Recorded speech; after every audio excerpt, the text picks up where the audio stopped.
Vampiras no mundo de fantasia são geralmente muito bem vistas, tanto pela sua beleza, tanto por serem figuras intrigantes, e sempre que falo sobre elas existe toda uma mística e curiosidade que se torna evidente em nossas mentes. Então, hoje eu gostaria de falar sobre Akasha, a rainha dos condenados, Lilith, a matriarca em 30 dias de noite, Santico, de um drink no inferno e Amília de Anjos da Noite, e traçar os paralelos e comparações entre as 4 rainhas dos vampiros. Olá, seres da noite e rainhas! Hoje, antes de sermos derrotados apenas pela inveja dos outros, gostaria de pedir aos meus inscritos que já deixasse o like, ativasse o sininho e me falasse qual a sua vampira favorita. Pode ser de todas, não necessariamente apenas destas 4. E já aproveita e compartilha este vídeo, assiste ele até o final, compartilha com seus amigos que gostam de vampiros. E, se quiser se tornar membro do clã aqui do canal, é só você então aqui se tornar membro e virar um dos nossos mais queridos seres da noite, ou fazer uma doação direta por Pix. Para aqueles desgarrados que não forem inscritos ainda, peço a inscrição e também todos os outros passos. Não se preocupe, lembrarei a todos no meio do vídeo. Só para deixar claro 2 coisas. A primeira é que se quiserem saber a história completa das 4, eu já tenho um vídeo para cada uma delas. E que aqui a minha intenção não é fazer um crossover entre as mídias e nem ficar misturando as histórias para fazer uma teoria que tudo acontece no mesmo universo.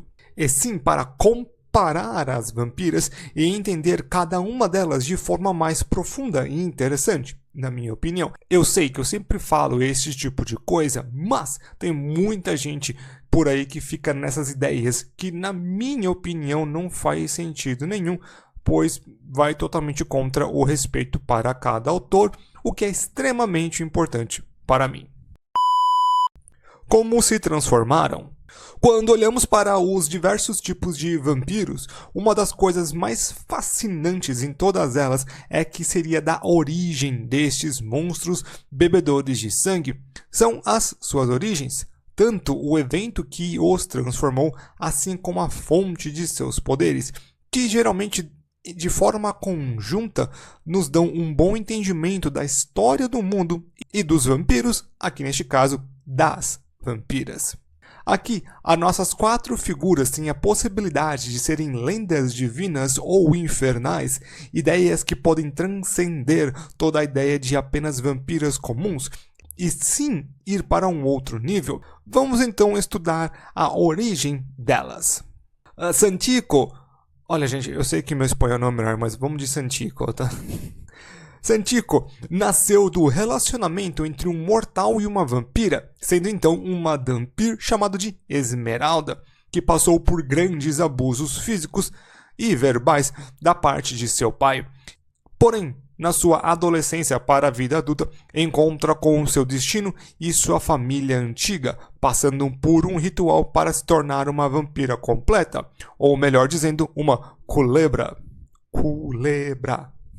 Akasha, por sua vez, depois de ter feito um reino pacífico de onde seria o Egito Antigo, começa a se interessar por magia, então força 2 bruxas gêmeas a invocar um espírito antigo que fica com raiva de Akasha, até que causa uma rebelião na nobreza e o fim dela. O espírito chamado de Amel e o dela se fundem e voltam para o seu corpo, e em seguida transformam seu marido em Kill. Amília é uma nobre e guerreira que se encontra com o primeiro dos vampiros, Marcos, que estava em uma cruzada para derrotar o seu irmão William, que seria o seu irmão gêmeo. Ela se torna a primeira vampira e um dos 3 primeiros vampiros, um dos anciões. E finalmente, porém não menos importante, temos Lilith, que não temos quase nenhuma informação. Mas é muito interessante, pois seu nome pode ter grande ligação com a primeira esposa de Adão, ou um demônio que comia bebês ou mulheres na mitologia suméria, antigo pra que um caramba. E não, a Lilith não ter uma origem exata não mata todo o propósito do vídeo, e sim demonstra que existe um grande espaço para mistério, até mesmo quando procuramos por algum tipo de resposta. É interessante como o tema da família sempre aparece em todos estes contextos, e existe uma grande ligação da figura feminina com a família, o cuidar do outro, o dedicar para a outra figura. O feminino, em diversas ideias, é parte disso, principalmente nas visões mais semi-modernas, que é um termo que eu acho que nem existe, mas a ideia é que não é tão antigo assim, mas também nos tempos atuais se quebra os paradigmas. Então eu vou colocar um semi-moderno. E aqui temos figuras que são totalmente ligadas com a preocupação com essas ideias e como elas se dedicam muito mais aos outros do que a si. A origem da origem e seus efeitos. Claro que muitas das vezes temos a origem da origem. Neste caso, as forças que deram a razão para as nossas damas da noite. Esse nome pegou muito mal. O que faz de extrema importância para o resto do mundo e para elas é de conseguir às vezes colocar ainda uma carga gigante em todo o contexto que elas estão. Um conceito que pode acontecer com todos os personagens, só que aqui pode dar algo ainda mais intrigante, maior. De novo, toda a ideia do divino, e não é sempre algo que a realeza realmente possa escolher. Elas têm, em muitos dos casos, um compromisso para com o seu povo, com a ideia do poder, com maior poder de opressão, ficando entre estes dois mundos. Depois que eu falar sobre todas elas, eu vou dar mais uma ideia sobre isso, que é bem interessante o contexto geral. Os culebras no mundo de Um Drink no Inferno são, na verdade, uma raça de seres cobra que moravam no inferno, que conseguem escapar desta dimensão de sofrimento, sendo quem escapa são os 9 originalmente, mas com o tempo se espalha, e então precisam se alimentar enquanto se escondem dos demônios que vêm para tentar caçar eles de volta, para servir no inferno novamente, dos seres humanos e depois de algumas intrigas internas. Eles vivem em pequenos grupos que se alimentam da melhor forma possível e tem meio que uma realeza local, e Zantico sendo a rainha daquele local. Ainda que na série tudo seja mais expandido e ela é meio que uma rainha mais geral ou uma rainha manipulada. É bem mais estranho. Já para a Caixa, ainda que tenha falado sobre a Mel, a origem dele é algo totalmente insano. Ele foi um ser humano há 6.000 anos atrás, antes de a Caixa, 12.000 anos pra gente, que foi abduzido por alienígenas e então transformado em um super-humano para ajudar na invasão desta raça de aliens. Ele não obedece ao programa e se revolta, se tornando então um rei na Atlântida e morre na mesma quando ela afunda, se tornando um super espírito maligno com o tempo. Ela, depois de uma guerra civil, acaba por governar os vampiros por pouco tempo, pois fica em um estado enfraquecido, se tornando mármore ou tendo uma pele de mármore.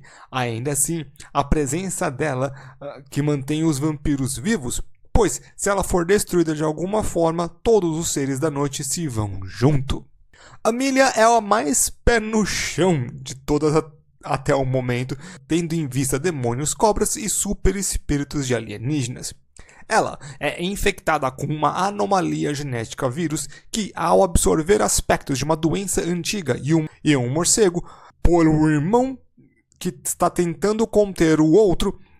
não é tão simples assim. Mas é com o irmão lobisomem, o irmão vampiro, que tenta conter o irmão vampiro. O irmão lobisomem. Uma desgraça. É por causa de família aqui, chama o ratinho. Ela, de todas aqui, não é bem uma rainha. Tem gente que chama ela de rainha, tudo bem, mas pra mim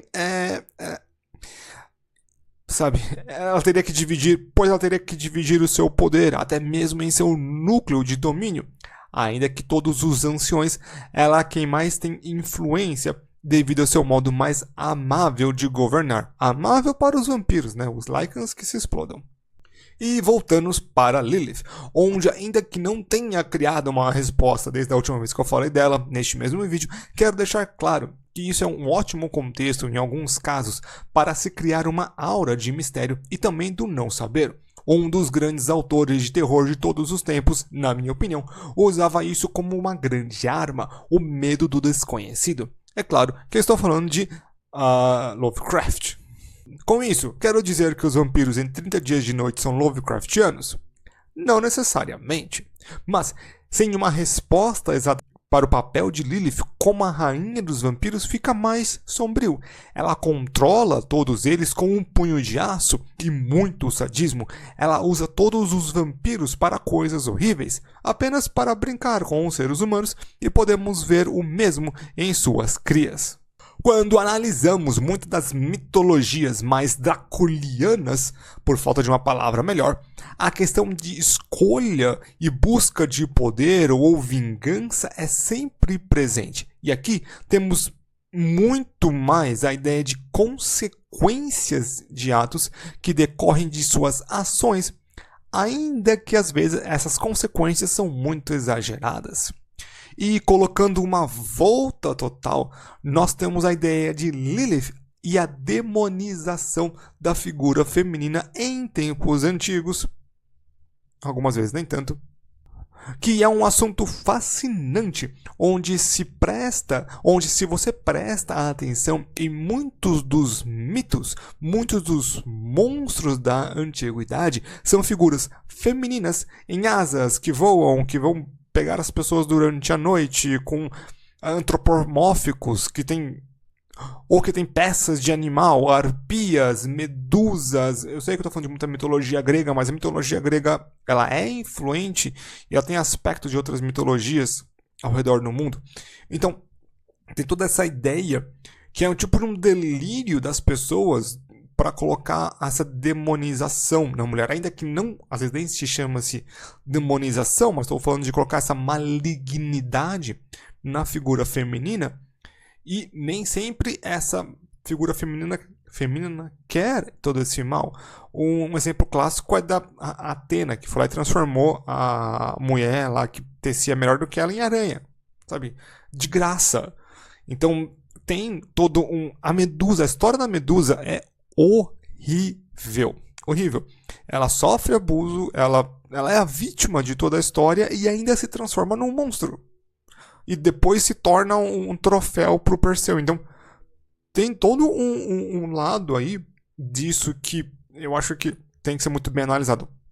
Tem um vídeo genial de uma doutora que ela fala muito bem sobre isso. O vídeo está em inglês, mas eu vou botar aí no link porque vale a pena. E é dela que eu posso trazer isso para vocês com um pouco de propriedade. Vale muito a pena ver esse vídeo, tá na descrição. Se eu não colocar, me cobra. Fala, Douglas, cadê o vídeo que você falou que ia colocar? Porque vale muito a pena. Se pensarmos que o vampiro romântico geralmente é muito mais masculino, enquanto o feminino é muito mais monstruoso e menos belo. Menos belo, não em questão de aparência. Vou falar sobre aparência lá mais pro final, tá? Mas ainda assim, como se fosse um grande pecado ambulante. Um outro aspecto do vampirismo, então, feminino, é que elas são geralmente muito sádicas, muito malignas. É difícil você ter outros tipos, né? Ela tem a sedutora, a sádica e a maluca, sabe? São basicamente os três estereótipos que nós temos. Não que nenhuma vampira fuja disso, mas que é muito difícil de sofrer, de ir contra. E essas três aqui, elas têm esses arquétipos, ainda que às vezes possam fugir. Aqui neste vídeo estou apenas falando daquelas que eu já tenho vídeos sobre. Então eu tenho um nível de conhecimento um pouquinho maior do que outras que eu não teria. Então conforme o tempo vai passando, pode ser que nós tenhamos outros destes vídeos ou expansões deles. Se é para falar sobre vampirismo no geral, então a gente vai começar a juntar as ideias para fazer comparações. E então elas têm esses arquétipos, estes estereótipos ainda, e elas fascinam as pessoas. são grandes personagens, mas que infelizmente às vezes caem um pouco no clichêzão. Parabéns, você chegou ao meio do vídeo. Então, gostaria de pedir que você deixasse aquele like e compartilhasse com alguém que você acha que gostaria de ver este vídeo. Se não for inscrito, se inscreva, ative o sininho e é isso aí. O reinado das rainhas. O que seriam de nossas rainhas sem um reino para chamar delas? Este é um dos aspectos mais importantes para mim, uma vez que eu sou muito convencido da teoria do poder, que poder absoluto corrompe absolutamente. Essa ideia é colocada no nosso mundo quando falamos de dinheiro, fama e influência, mas ainda assim acho que eu posso colocar este conceito para cá somente na parte estrutural, ainda que o poder físico também possa ajudar. Então vamos dar uma olhada na alma das nossas vampiras. Santico no filme tem uma total dedicação ao seu grupo, ainda que possa existir uma relação simbiótica que o grupo ou família a adorasse, a figura central e o ponto de troca dela daria o alimento para eles. Afinal, eles como disfarce tinham um bar no meio do nada que sempre não tinha nenhum cliente vivo ao nascer do sol. É um péssimo negócio. Ainda que no filme não tenham nenhum grande plano para o futuro ou expansão, este pequeno grupo consegue sobreviver por muito tempo, e na série é tudo mais profundo, tendo os 9 por detrás da grande pirâmide e tem uma batalha de poder acontecendo. A Caixa, por um outro lado, em seu começo luta uma guerra civil por utilizar seus poderes de forma muito livre e, com o tempo, apenas a ser uma figura central que pouco faz. Porém, depois de recuperar de seu estado de pedra, ela acorda nervosa e com sede de sangue. O plano dela é de eliminar boa parte da humanidade e também dos vampiros para tentar deixar vivos ou mortos, os humanos vivos e os vampiros mortos, apenas aqueles muito fiéis a ela, e para começar uma nova era neste mundo. Ao invés de fazer como a maioria dos vilões, ela não tem medo de sujar as próprias mãos. Às vezes, tudo bem que na maioria das vezes ela só taca fogo, mas beleza. A Milha é um caso muito peculiar. Ela tem que dividir o seu tempo de reinado sobre os vampiros com Marcos e Victor. Ela tem direito a 100 anos de domínio com 200 dormindo. Porém, ela entre os vampiros anciões é a única que demonstra algum amor pelos seus iguais. Isso não é verdade para os humanos, nem mesmo de perto para os lobos, mas pensa que respeito e prosperidade é necessário entre os seus. Ela é a vampira que mais fundou o Covens de todas, e muitos deles demonstram grande respeito a ela, mesmo depois de centenas de anos que fundou o lugar. E até mesmo ela fundou o único lugar que consegue sair da programação dos vampiros, sendo então o Coven do Norte, que consegue evoluir os vampiros de alguma forma. E Lilith? Calma, aqui a gente tem coisa. Nós temos informações aqui. Na verdade, é algo bem interessante. No mundo de 30 dias de noite, todas as ordens passam por ela, de alguma forma, o que coloca ela numa posição que vai além do controle. Ela consegue domar e treinar os vampiros apenas para fazer o que ela quer ou coisas que ela gostaria que eles fizessem. Até aí, meio que tudo bem, meio que, né? Mas tem um problema. Se a Lilith tivesse algum equilíbrio no restinho da sua mente, ela é uma rainha sádica e a sua maior vontade é de causar dor nos humanos, beber sangue e se banhar neste. Ela sente prazer na caça e de ser um monstro. Elas em seus reinados possuem grandes diferenças e infelizmente ou felizmente, depende do quanto gosta das minhas ideias, o meu pensamento de poder corromper é verdade, pelo menos na ficção, e também demonstra toda a ideia do medo que muitos possuem dessas figuras em posições de poder.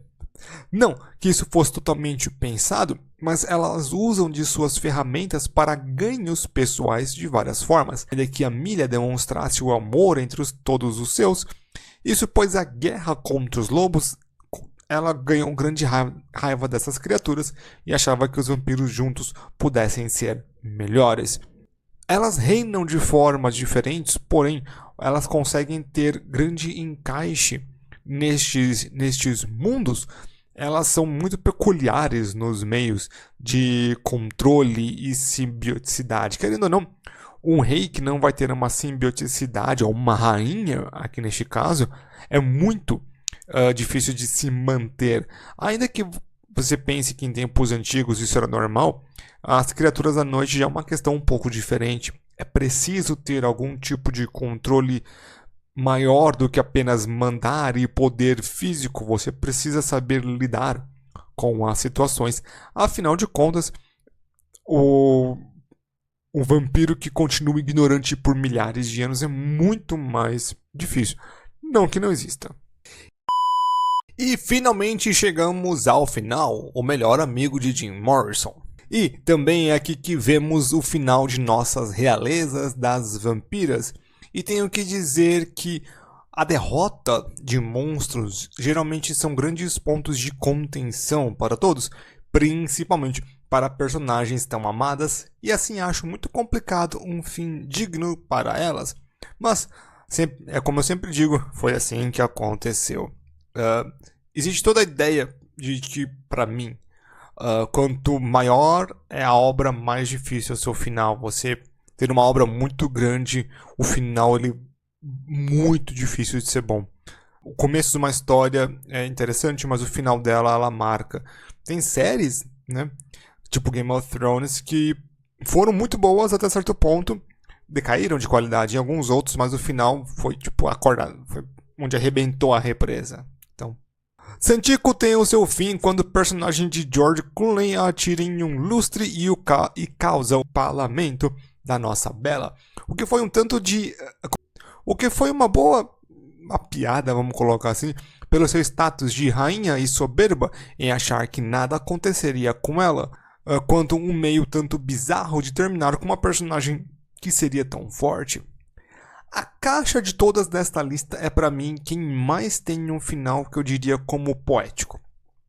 Ela, ao se abrir e dar o seu sangue para Lestat, se abre fisicamente e que dá tempo para os outros vampiros conseguirem drenar o seu sangue, dando uma perspectiva sobre o alimentar e dar uma ligação com toda a ideia materna. As duas últimas são totalmente anticlimáticas. A Amelia se vai praticamente fora de tela por um bando de Lycans. Ela é emboscada por um bando de Lycans. E aqui eu não ficarei enrolando falando sobre a morte dela, pois é uma coisa que eu sempre falo no meu canal. Então eu falo muito sobre isso no vídeo dela, no vídeo dos anciões e no vídeo dos vampiros ou imortais mais fortes.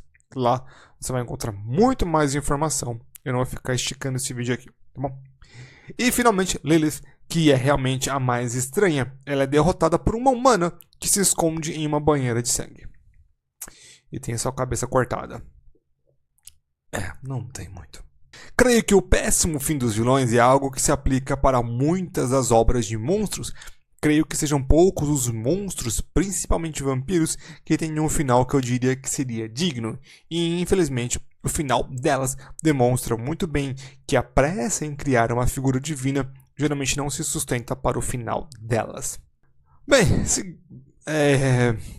vamos ter que falar um pouquinho sobre a aparência delas. Eu não vou ficar dedicando meio que um tópico inteiro somente para a aparência delas. Eu acho que é meio estranho. Elas são mulheres, são pessoas, vampiras, bonitas.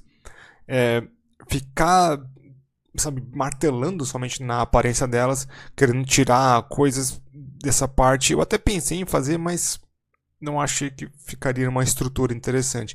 Queria muito mais falar sobre elas de uma maneira mais metafísica, reinado, entre outras coisas, para demonstrar a personalidade de quem elas realmente eram. Então, fica só no negócio que todas eram mulheres muito bonitas e fica por essas.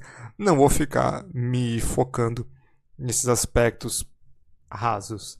Vou deixar claro, raso é uma coisa que não tem profundidade e não uma coisa que não seja verdade. Eu tive uma pessoa que já confundiu esses conceitos, né? Então, deixar bem claro para quem não participou aí da conclusão.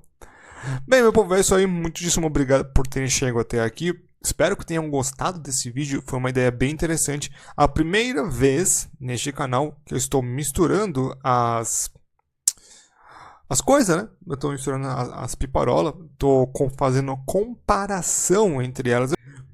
Mesmo assim, não esqueça então de deixar aquele like, compartilhar, se inscrever no canal, ativar sininho. Você pode se tornar um membro do clã. E você também pode fazer doação direta. Beleza? Então, agradeço a todo mundo. Vejo todo mundo então aí na próxima.